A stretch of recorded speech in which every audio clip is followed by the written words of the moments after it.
Bienvenue dans le podcast de la Wine Tech, là où l'innovation fusionne avec l'univers passionnant du vin. Je suis Chloé Fornari, VP de l'écosystème La Wine Tech et ravie de vous embarquer pour ce nouvel épisode. À travers ce podcast, on découvre ensemble des innovations portées par des entrepreneurs et entrepreneuses qui façonnent le futur du vin.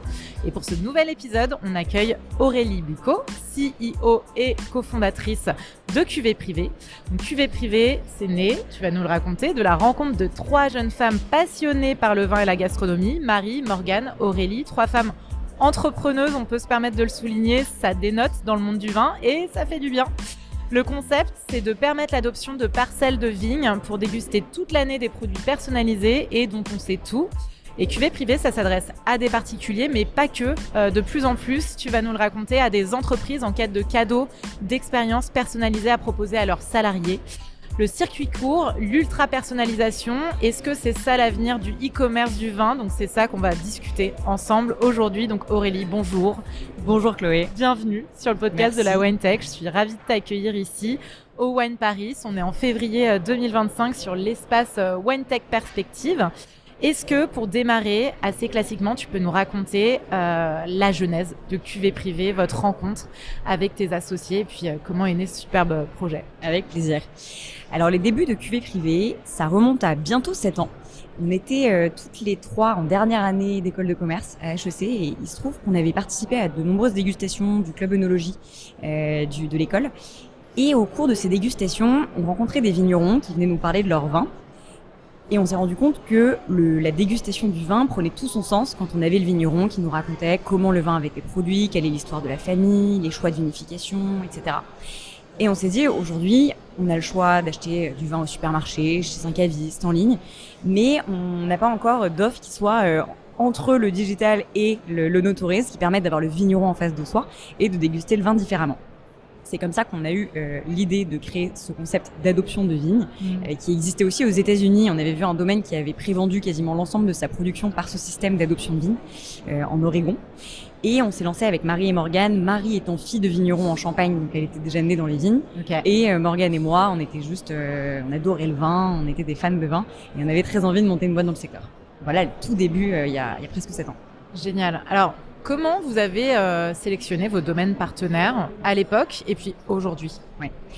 À l'époque, on était au mois de février et il fallait qu'on aille convaincre des premiers domaines de travailler avec nous. Donc, on avait fait notre ciblage de domaines indépendants en viticulture durable sur des appellations un peu phares qu'on avait envie d'avoir pour démarrer. Quelles appellations, par exemple ? Par exemple, les tout premiers domaines avec lesquels on a travaillé en Pessac-Léognan, Volnay, en Bourgogne. Enfin, voilà. On avait à peu près 6 domaines partenaires quand on s'est lancé. C'était le tout début. On est allé les voir. Il faisait moins 10 degrés. Personne sur les routes. Donc, ils étaient assez heureux de nous voir finalement. Et puis, en plus, 3 femmes dans le vin, ça dénotait. Ah, c'est clair. Et donc, on est allé les voir pour les convaincre de travailler avec nous. Eux n'avaient rien à perdre parce que on n'avait pas encore de track record. C'était le tout début. Et puis, on a lancé Cuvée Privée avec ces 6 domaines partenaires. Donc, évidemment, il y avait le critère de la qualité.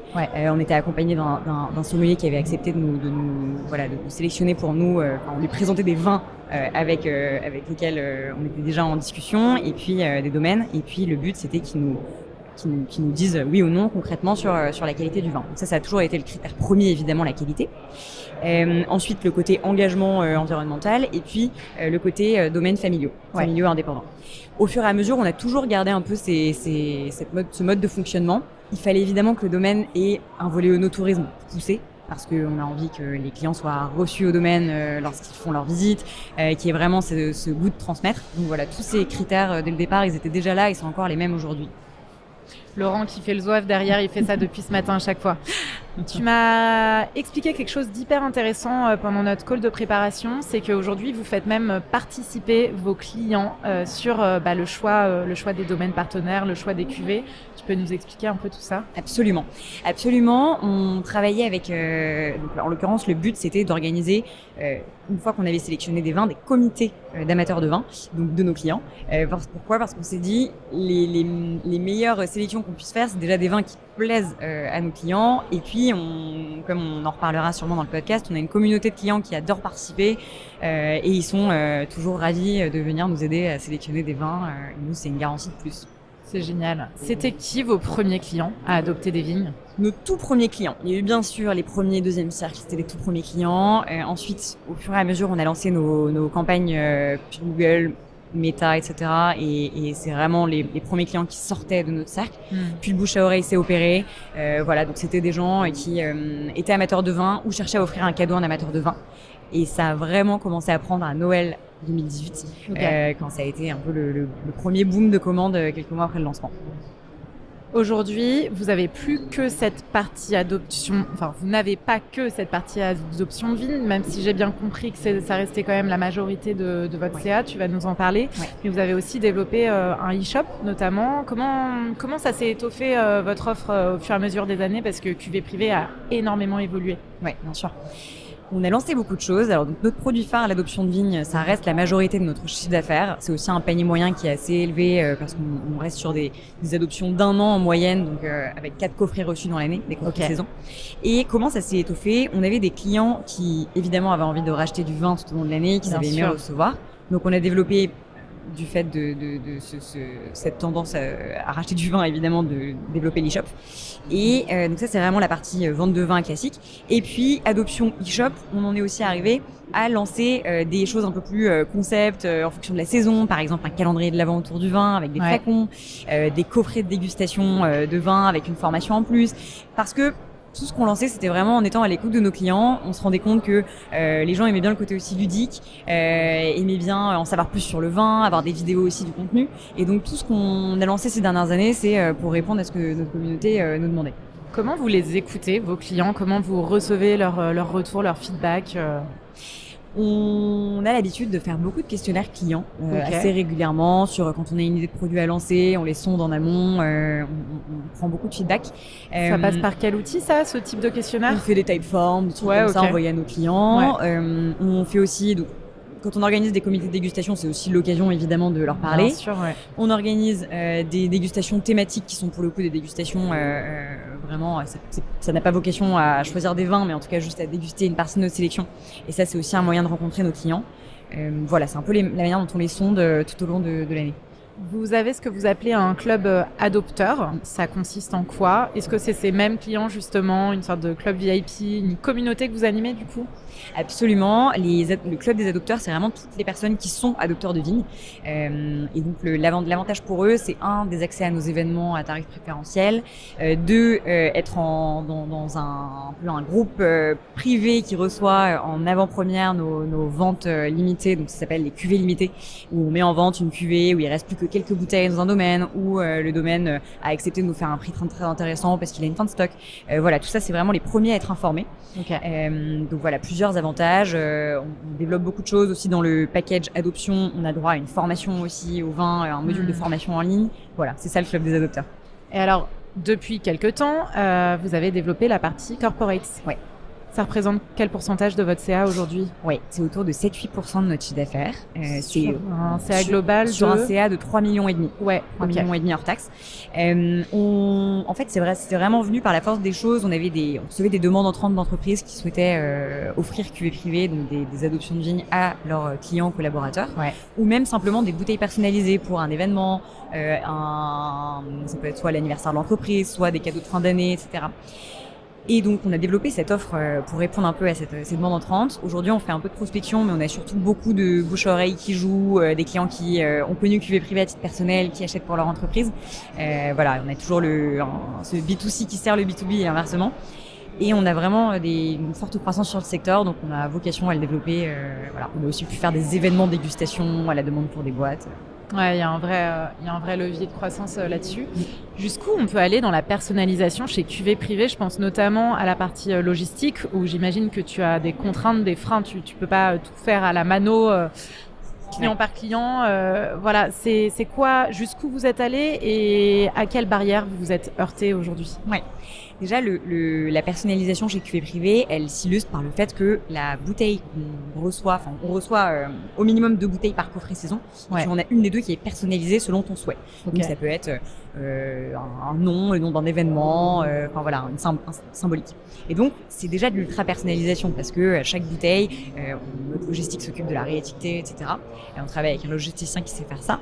Donc, on a déjà ce côté, voilà, très cuvée, un peu cuvée numérotée. Tu sais que tu as une cuvée un peu unique. Et on fait pareil pour les entreprises. Jusqu'où on pourrait aller encore dans la personnalisation. Moi, ce que j'aimerais beaucoup qu'on fasse, qu'on aimerait beaucoup faire en interne, c'est dans notre partie vente de vin, pouvoir pousser à chaque personne des vins qui sont en fonction de ses goûts, connaître les vins de monsieur X et madame Y pour savoir exactement quel type de vin il faut qu'on lui pousse. Ça, c'est quelque chose voilà, qui serait de la personnalisation plus poussée. Et on a aussi, voilà, sur notre système de box, parce qu'on a aussi une box saison, on aimerait beaucoup réussir à faire un peu du sur-mesure. Pour l'instant, vous êtes sur le vin. Est-ce que vous songez à aller éventuellement sur d'autres typologies de produits? Je sais pas, je pense à des spiritueux avec des distilleries ou la bière, le cidre. C'est quelque chose qu'on a fait par le passé. Il se trouve qu'on avait lancé, on avait déployé le concept d'adoption à l'huile d'olive, à la bière, au cidre, au whisky. On en est revenu pour différentes raisons. D'une part, l'adoption de vigne restait quand même, et puis le vin globalement restait une immense majorité du chiffre d'affaires de cuvée privée, et on est bon là-dedans, et on est, voilà, c'est notre marque de fabrique, donc on a tout intérêt à y rester. La bière, le cidre, etc., c'est des marchés très différents. On est sur voilà, un panier moyen qui est différent aussi. Je pense que c'était complémentaire. On continue de vendre aussi de la bière et du cidre sur notre site, mais plus sous le format adoption.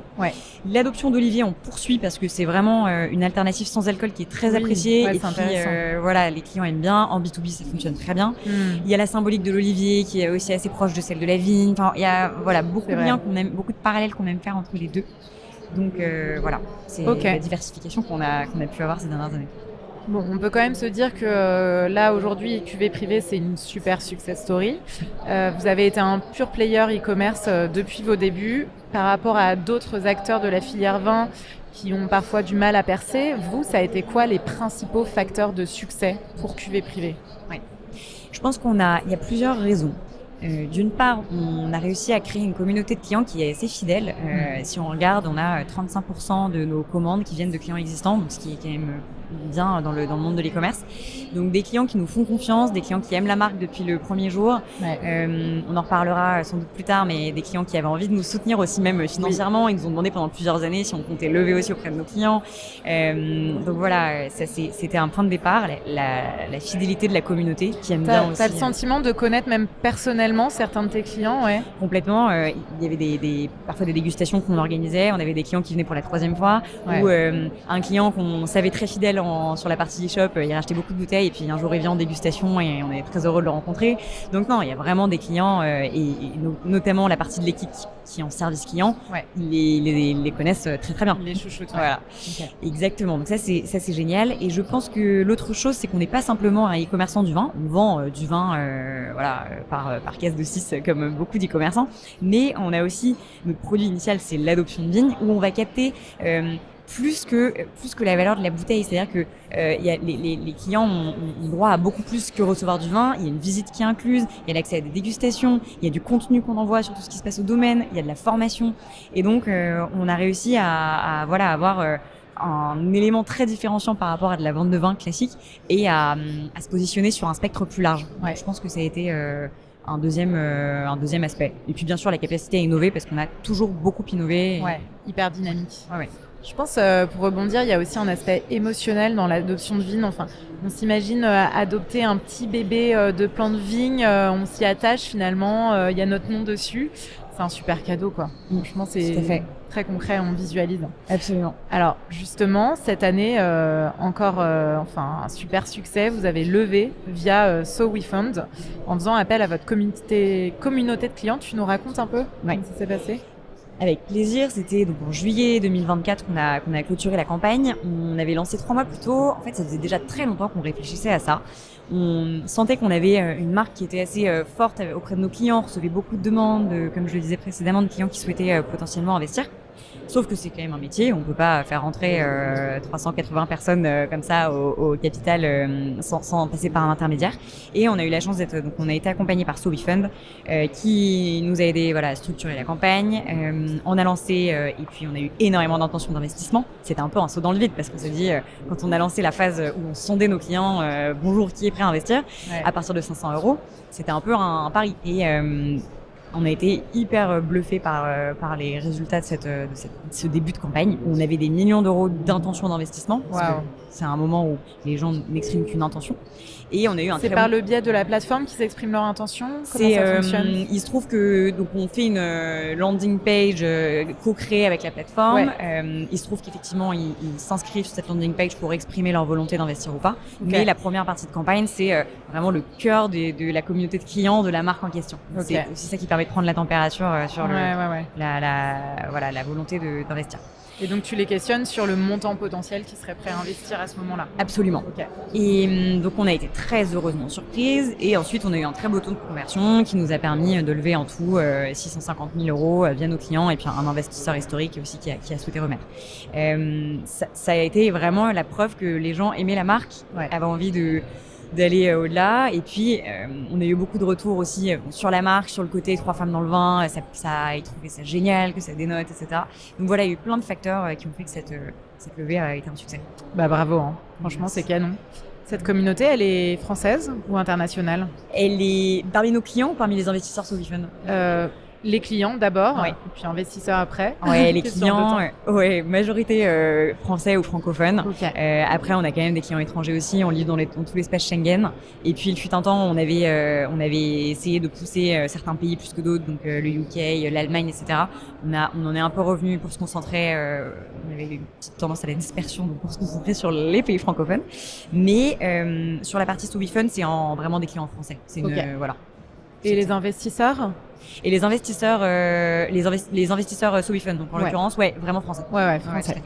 Et on est d'accord, les domaines partenaires pour l'instant, c'est en grande majorité français, mais tu m'avais parlé aussi de Italie? Absolument, on en a un en Italie, un en Espagne, mais on a encore une grande majorité de domaines français.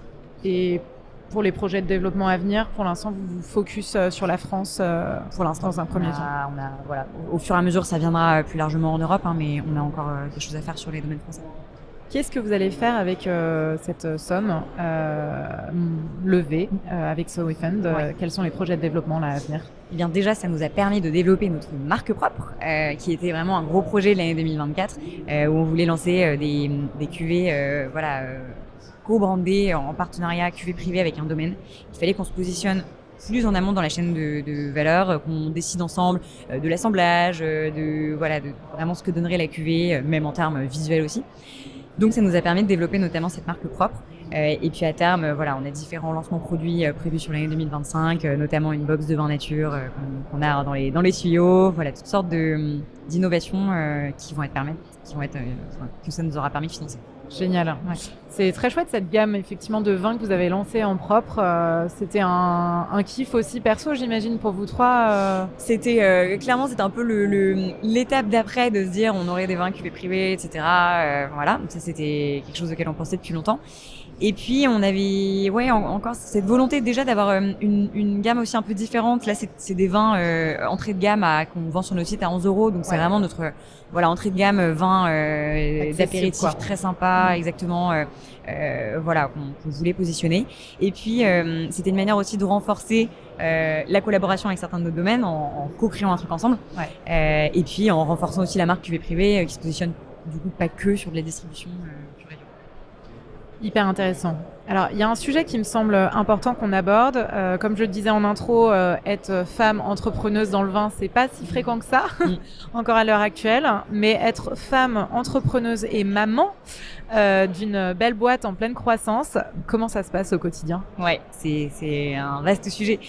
Ça demande beaucoup d'organisation. C'est sûr que les journées commencent plus tôt et finissent plus tard. Ouais, j'imagine. Et ça demande, je pense que ça permet d'être plus efficace au travail pareil, je pense que beaucoup de mamans entrepreneurs ou pas d'ailleurs s'y retrouveront. Il faut prioriser. Papa aussi d'ailleurs. Hein, bien sûr, évidemment. Maman ou papa, mais voilà, ça demande d'être très efficace et de prioriser et d'accepter qu'à la fin de sa journée, il y aura peut-être des choses qu'on aura reportées au lendemain, mais c'est normal. Et puis surtout, je pense que le mec qui était très perfectionniste et qui pouvait relire 15 fois un mail avant de l'envoyer quand j'étais il y a quelques années. Maintenant, mon mantra, c'est fait vaut mieux que parfait, et je préfère avoir fini ma to-do raisonnable que je me suis fixée et avoir une journée productive. Straight to the point. Exactement. C'est bien d'avoir des deadlines comme ça dans sa journée, le bain, le goûter, ça, exactement. le coucher. Au moins, t'es obligé de fermer ton PC à un moment donné. Voilà. J'imagine que la difficulté, c'est de pas rouvrir le PC aussi après le baby put down. Tout à fait. Ça arrive. Heureusement, j'essaie de le faire le moins possible, mais ça arrive et ça peut arriver le week-end. Mais voilà, vraiment rarement, limité. Ouais. Et ça va, l'équilibre que vous avez trouvé à 3, comment ça se passe entre vous 3 associés? Voilà, vous êtes amis depuis l'école. C'est une fabuleuse aventure. Vous trouvez vos équilibres aussi avec vos vies perso, vos vies de maman? Ouais, on a la chance ça fait donc 7 ans qu'on est associés. On est toutes les 3 très différentes et on en rigole tout le temps parce qu'on sait que depuis le début, on a des appétences différentes dans la boîte. C'est toujours fait de manière très fluide et puis l'association, ça demande effectivement toujours de s'ajuster en fonction de sa vie perso, du rythme auquel se développe la boîte, etc. Et on a la chance aujourd'hui, après plusieurs années, d'être très alignés sur ce qu'on veut pour QV privé, sur notre rythme pro et perso. On commence à bien être en ligne là-dessus. C'est super important. Très très important l'association. Et vous avez une équipe d'une dizaine de personnes, il me semble, derrière vous. Ok. Comment vous répartissez un peu l'organisation toutes les 3? Alors Morgane est sur la partie marketing, communication, expérience client et tech. Marie sur la partie achat, logistique, relations avec nos domaines partenaires. Marie, pour rappel, c'est celle qui a vraiment un pied dans la vigne depuis qu'elle est née. Bien sûr. Et moi, je m'occupe de la partie finance, admin, juridique, business développement, donc plus en relation avec les entreprises. Et quand on a eu aussi des petits développements internationaux, c'était plus moi qui était sur le sujet. Ok, donc je vois bien le découpage et je reviens sur ces domaines partenaires. Vous avez vocation à développer ce réseau de domaines partenaires parce que j'imagine qu'aujourd'hui, il y aurait plein de domaines qui auraient envie de bosser avec QV Privé. C'est une super opportunité en termes de visibilité pour eux. C'est quoi votre angle là-dessus?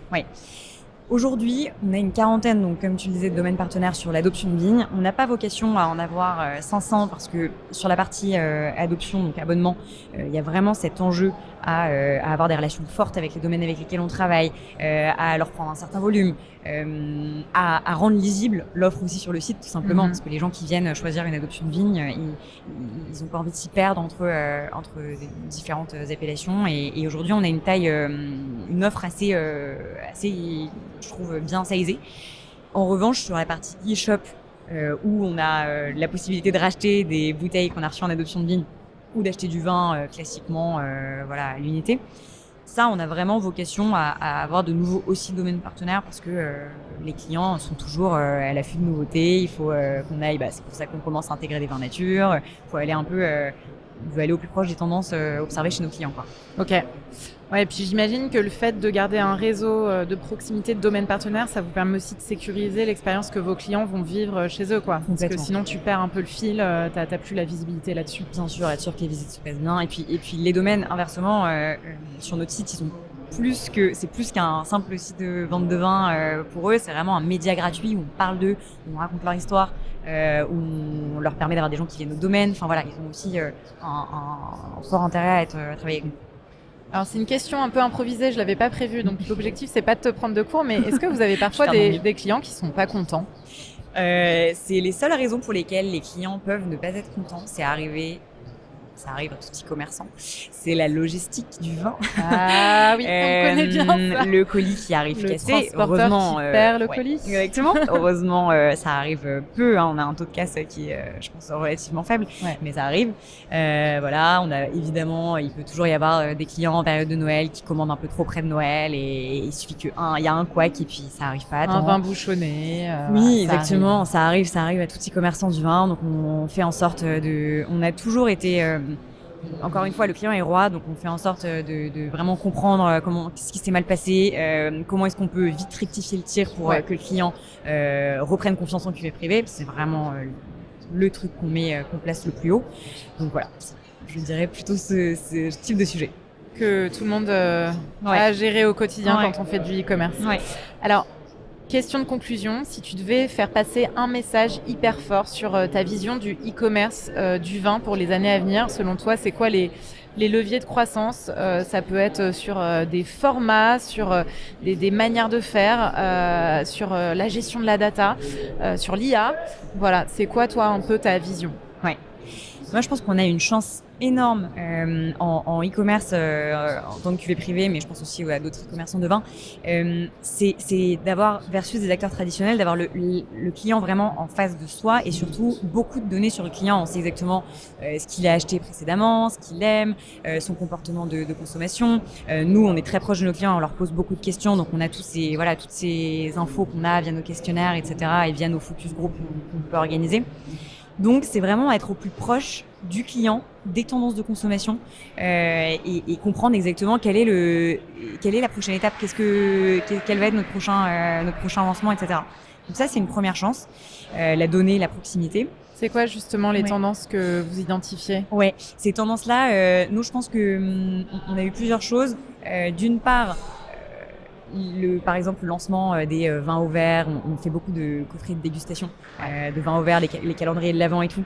On a senti que ça plaisait bien à nos clients, le côté petit format pour tester différents vins. On sait qu'aujourd'hui, la consommation de vin par habitant n'est plus ce qu'elle était il y a quelques années. Les gens aiment bien boire un peu moins du plus quali, mais en tout cas en un peu moins grande quantité. Donc ça, le format vin au verre, ça a vachement répondu à cette tendance.